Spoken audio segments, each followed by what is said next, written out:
How much sugar should you eat in a day? Oh, this should be fun. Hopefully this is a good one. Not going to be too optimistic because they're already showing you a piece of cake, which is already too much sugar in a day. All right. Sugar can taste delicious and it provides a quick source of energy. However, many people are... Wait a minute. Okay. Let me read this first and then I'll... However, many people are becoming more mindful of what they eat, including how much sugar is too much. Sugar is a quick source of energy.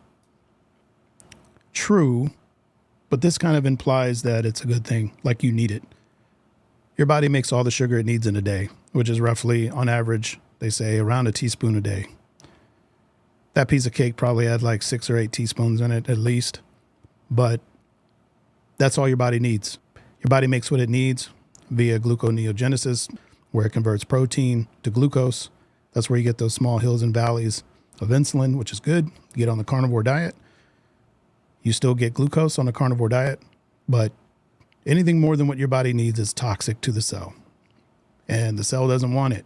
So it starts ignoring the insulin, which is letting it in, which is what they say causes insulin resistance.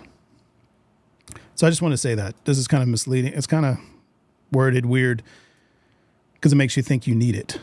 And too much sugar is simply, I'm going to just wrap this whole blog up. I'm going to read it, but just to put it clear, too much sugar is eating dietary sugar because you're giving your body more than what it needs. It makes what it needs. So anyway, popular diets describe the benefits of cutting out sugar and carbohydrates, but not all sugars are the same. They are at the end of the day. All carbs convert to glucose. Your body doesn't care where it came from. Many foods contain natural sugars. For example, fruits contain fructose and dairy products contain lactose. Added sugars are added to foods either during processing or as you prepare them, such as adding honey to cereal. Yeah, the fruits today are not like the fruits of 100 years ago. They're modified to have more sugar, less fiber. They're basically candy at this point, and for most people, it's a no-go. And you could be filling up on fruit and not getting enough protein, which can make you eventually tofu, thin on the outside, fat on the inside, skinny fat, however you want to name it.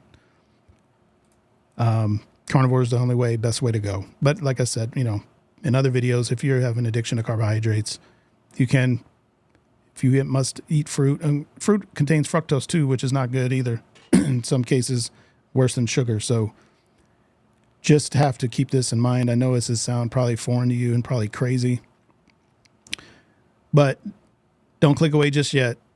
Over time, inshallah, you'll see that what I'm saying is true. And I didn't just come up with this. This is known by a lot of doctors, a lot of scientists, people who show evidence for what they're saying. And there's tons of evidence, and especially even anecdotal evidence on why you should do a carnivore diet. Anyway, many people in the United States consume about 17 teaspoons of added sugar daily, which is more than the recommended amount. Eating too much added sugar is linked with conditions like type 2 diabetes, heart disease, and dental caries. That doesn't mean you need to avoid sugar altogether. It does if you're addicted.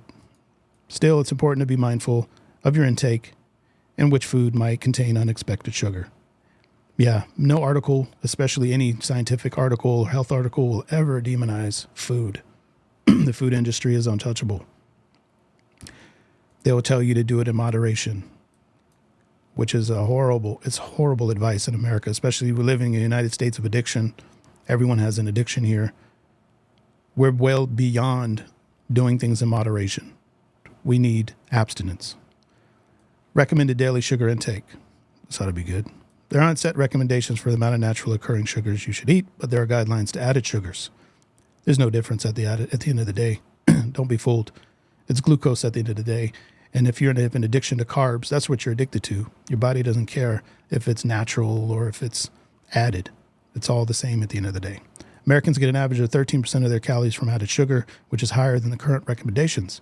Dietary guidelines for Americans recommend that adults limit The dietary guidelines for Americans recommend that adults limit added sugars to no more than 10% of their total caloric intake. For reference, if you consume 2,000 calories a day, the guideline recommends limiting your added sugar intake to 12 teaspoons per day. Your body needs 1 teaspoon. That's 11 teaspoons too many. And you don't need it. Carbs are not an essential nutrient. It's not even a nutrient. Carbs are not essential. You live a completely healthy life with 0 carbs. Your body needs not even 1 gram of carbs. We eat it out of luxury or out of pleasure. It's not needed. So they're kind of making this out to be that you need sugar, but don't go more than this. No, that's not true at all. You don't need any sugar. Added sugar. Your body makes what it needs. The AHA organization has more ambitious recommendations. They suggest adults limit added sugars to no more than 6% of total daily calories. That's 9 to 6 teaspoons or about 30 grams of sugar for a 2,000 calorie diet. Now, we could apply the halo effect here and say, well, 6 to 9 teaspoons, we should have knocked that, given that everyone's doing like 17 or more teaspoons a day. This is a good start. And that's true. It is a good start. But this is not the end goal. You want to be on no sugar. The recommendations are lower for children. According to the American Academy of Pediatrics, infants below 2 years of age should not consume any added sugar. Exactly. So if it's not good for a baby, why is it good for an adult? And, you might think, oh, it's because they're babies, they're small. Well, then they should be able to have, a gram of sugar? And, by the way, a lot of baby food has added sugar in it. So keep that in mind. Teenagers and children above the age of 2 should consume no more than 6 teaspoons. Whew. Yeah, really, I know it's hard to control sugar with our kids, but what I do is I limit it to the weekend. My kids never drink sugar. They don't drink soda. They don't drink juice. Nothing, no sugar beverages. By doing that, since I started doing that, my 2 youngest kids have never had any cavities at all. And they eat sugar and sweets on the weekends. Not in excess, but they eat it. And no cavities. And they are rarely ever sick. Alhamdulillah. Read the nutrition label. You can check the natural and added sugar content of a food by reading the nutrition label. Just real quick, another thing about carnivore, which makes it easy, is you don't have to read ingredients labels because there aren't any. You're just eating meat, eggs, salt, and water. Maybe some dairy, but even then, if it's not fully processed, you don't have to worry about the ingredients. So much easier and cheaper. Total sugar. This number includes both natural and added sugars. Added sugar. This number will either be the same or lower than the total sugar. If it equals the total sugar, that means that all sugar in that product is added sugar. On the other hand, a product might contain 10 grams of total sugar, but only 1 gram is added sugar. So they're trying to make a distinction between added and natural. They're both the same, like I said, at the end of the day. Natural versus added. No difference. Your body generally processes all forms of sugar in the same way. Yes, with a few exceptions. No. Carbohydrates in whole foods like fruit, vegetables, beans, and whole grains, contain a variety of starches, including complex carbohydrates and fiber. Table sugar and other sweeteners are simple carbohydrates. Yeah, all of these are still end up glucose. And the whole glycemic index thing and all of that is here nor there. But these are just ways of trying to keep you addicted. They know most people are addicted to carbs. So they're trying to, use wordplay to kind of make you feel that, these are different than the other ones, but they're not. Complex carbohydrates contain 3 or more types of sugar and also offer nutrients like fiber. Fiber is not a nutrient. It's toxic. Your body has no idea what to do with it. And even the little bit that it uses, for when people say that you need fiber, they're referring to a certain aspect of the fiber of fermenting and how it feeds certain things in your colon. But your colon gets that also from ketones on the other side of the intestinal wall from the bloodstream. So don't get it twisted. You don't need fiber. It's not good for you. As a result, they digest more slowly, which prevents blood glucose sugar spikes. Well, you can prevent blood glucose spikes from not eating carbs, by not eating sugar. Your body also produces short-chain fatty acids to digest fiber and complex carbohydrates. Short-chain fatty acids can also promote gut health because they're fermented in the colon and can increase the growth of good bacteria. This is what I just mentioned. The little bit that it does get from the fiber, like I said, it also gets from ketones because this is getting it. This good bacteria is getting this from the inside of your intestine. Well, it can get the exact same thing from outside in the bloodstream from ketones. So the harm in this case outweighs the benefit because you can get that same benefit by eating carnivore.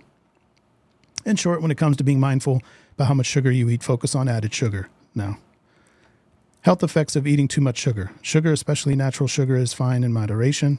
There's that shaitan word, moderation. However, excess sugar intake can lead to excess calorie intake, which calories aren't a thing, which can cause weight gain. Excess body fat is associated with many health conditions, including, and here's another thing I want to point out, they have a super fixated on excess body fat.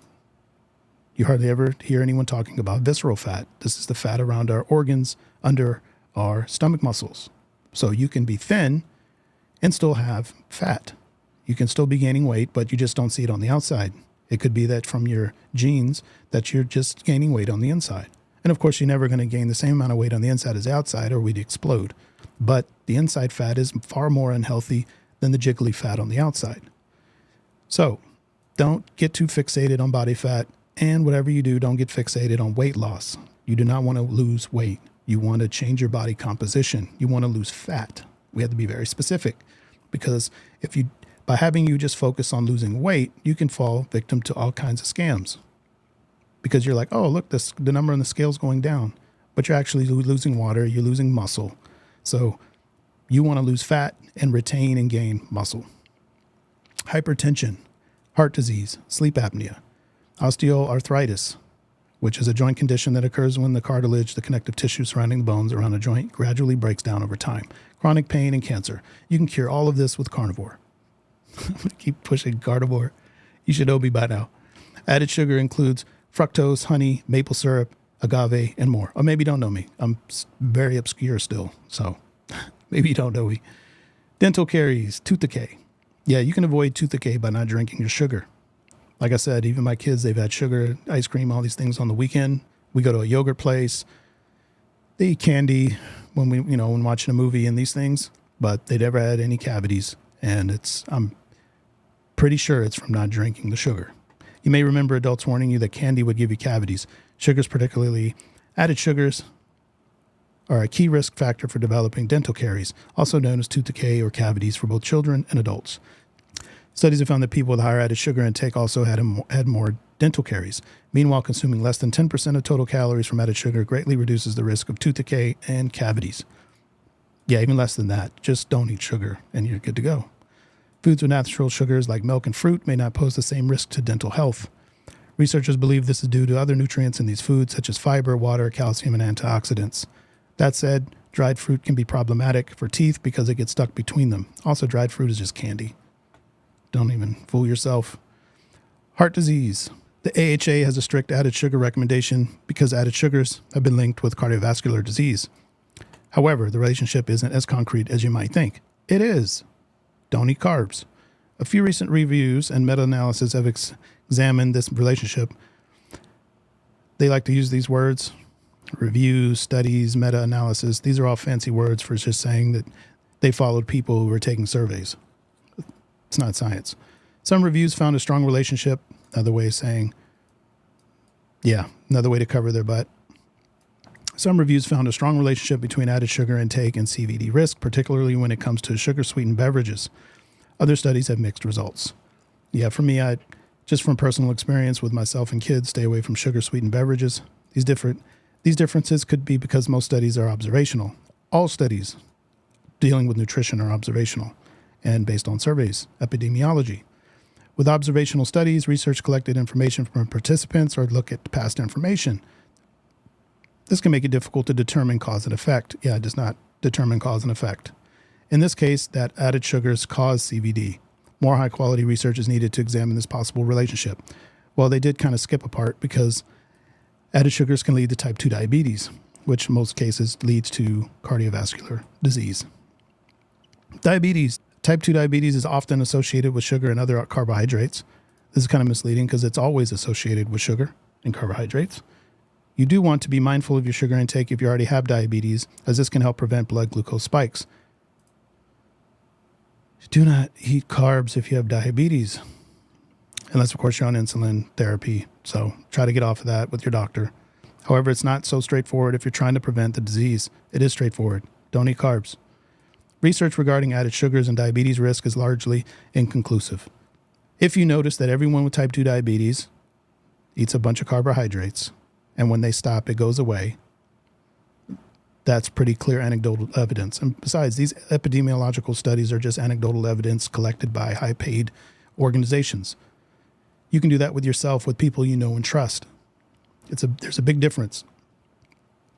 Diabetes risk factors include genetics, a sedentary lifestyle, and being over 45. Added sugar consumption is not considered a primary risk. Wow, they are straight. Anyway, the American Diabetes Association states that sugary drinks are linked with type 2 diabetes, so they recommend limiting these beverages in favor of water whenever possible. They also state that consuming added sugars in addition to solid fats and excess calories has been linked to type 2 diabetes. This is true. When you have two energy sources, when you link saturated fat with sugar, that's a bad combo.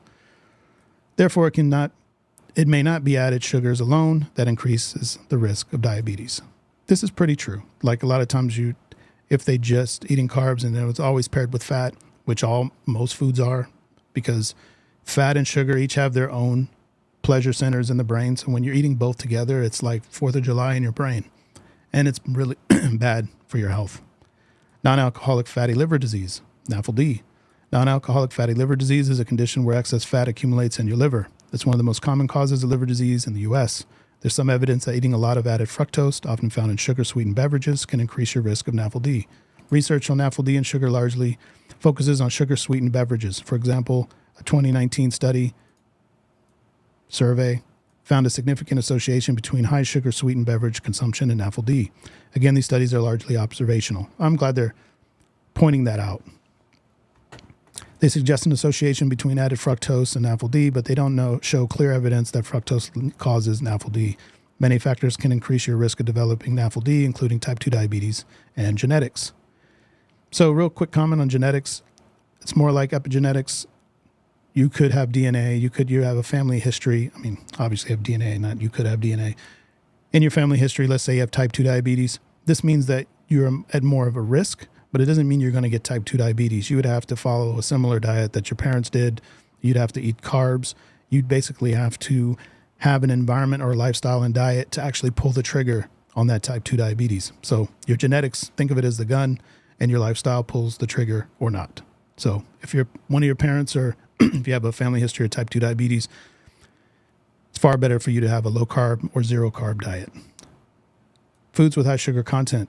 Beverages are the most common source of added sugar. This includes soft drinks, fruit drinks, sports drinks, coffee, and tea. These beverages account for about 50% of all added sugar. Foods like candy, desserts, and other sweet snacks are more obviously high in sugar, but some high sugar foods might surprise you. The most common food sources of added sugar for Americans are sandwiches, breakfast cereals, sweetened yogurt, all processed food, basically. They all lack fiber, which is good, but they're high in sugar, so they're even more absorbed.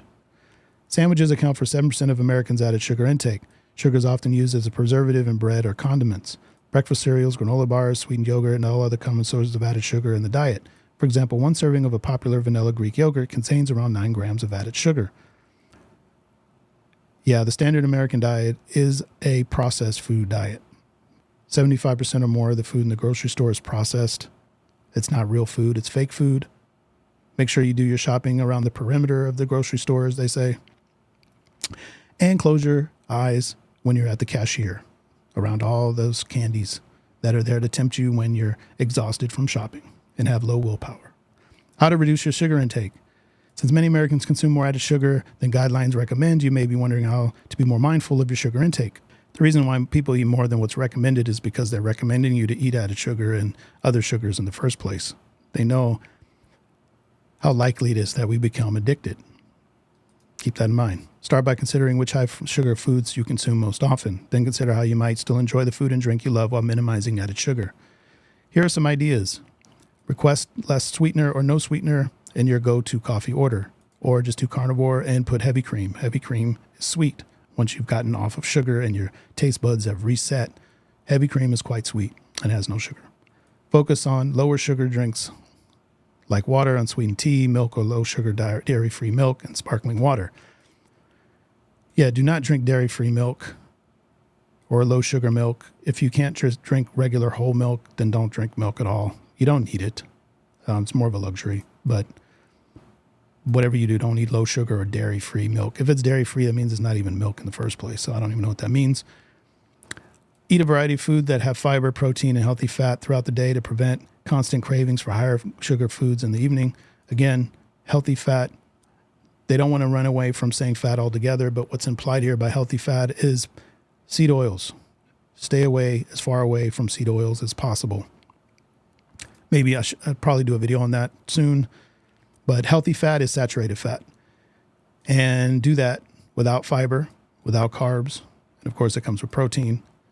So all natural protein, animal protein comes with the right amount of fat. So make sure you don't get that cut off when you get your meat. Choose snacks like whole fruits, nuts, seeds, veggies, and almost said humans, rather than relying on high sugar, more processed options. Yeah, don't eat any of that stuff. Prioritizing products free of added sugar when possible. For example, buy yogurts, nut, and seed butters without added sugar. Yeah, don't buy that. Buy whole yogurt, real yogurt. If you're going to buy yogurt, eat whole, real yogurt. Don't eat any of this weird fake yogurt. Purchase unsweetened products and sweeten them yourself with fruit or a little bit of honey or other sweetener. Don't buy unsweetened products because things that are like low in, usually when it says unsweetened, a lot of times they mean things that have artificial sweeteners like erythritol and xylitol and all these things. That just keeps your sweet tooth alive on life support. So I don't recommend that if you have a carb addiction. Maybe if you want to use it for a minute to wean off. I mean, we have to be realistic here. If you're unable to stop, it is better than eating sugar, but try to wean off. And unfortunately, most honey is adulterated with added sugar and pasteurization, where the heat kills all of the enzymes and benefit of the honey. So I know the Prophet, peace be upon him, said to eat honey, but so long as it's real honey, which is really hard to find, then yeah, eat the honey, because the Prophet, peace be upon him, said it's beneficial. But keep in mind, we're talking about real honey that's not pasteurized, organic, unadulterated, no sugar added, real honey. So a quick review. When it comes to daily sugar intake, focus on added sugar versus natural sugars found in whole foods like fruit and milk. Natural sugars and complex carbohydrates are packed with fiber and other beneficial nutrients. Fiber is not a nutrient. Many types of added sugars are calorically dense, and excess consumption is linked to certain health conditions. Yeah, no such thing as calories in the body. Try to limit your daily sugar intake to no more than 6 to 10% of your total caloric intake. Consider which high sugar foods and drinks you eat regularly and how you might replace them with lower sugar alternatives. So basically, this whole article is basically trying to show you how to eat something that is harmful in moderation. That's just basically what it's doing. Of course, there's reality. If you find that you absolutely cannot stop carbs and accept that you have an addiction, if you have an addiction, that is, then do the best you can. Get to as close to 0 grams a day of carbs, and may Allah make it easy. But this is just another article in favor of the processed food industry that includes fruit and vegetables. It's all been adulterated, and they just want us addicted. So this article was exactly what I thought it would be, and it mentions the diet ADA and AHA, which is not even going to go there, but it is what it is. And inshallah, with knowledge comes power to have more control of our own lives and our health, inshallah. So hopefully this has been beneficial. Please share, subscribe, tick the bell if you want to be notified, hit the like button. Please share in the reward by sharing with others if you found it beneficial. And until next time, may Allah reward you for being curious and keep tying your camel. Assalamu alaikum.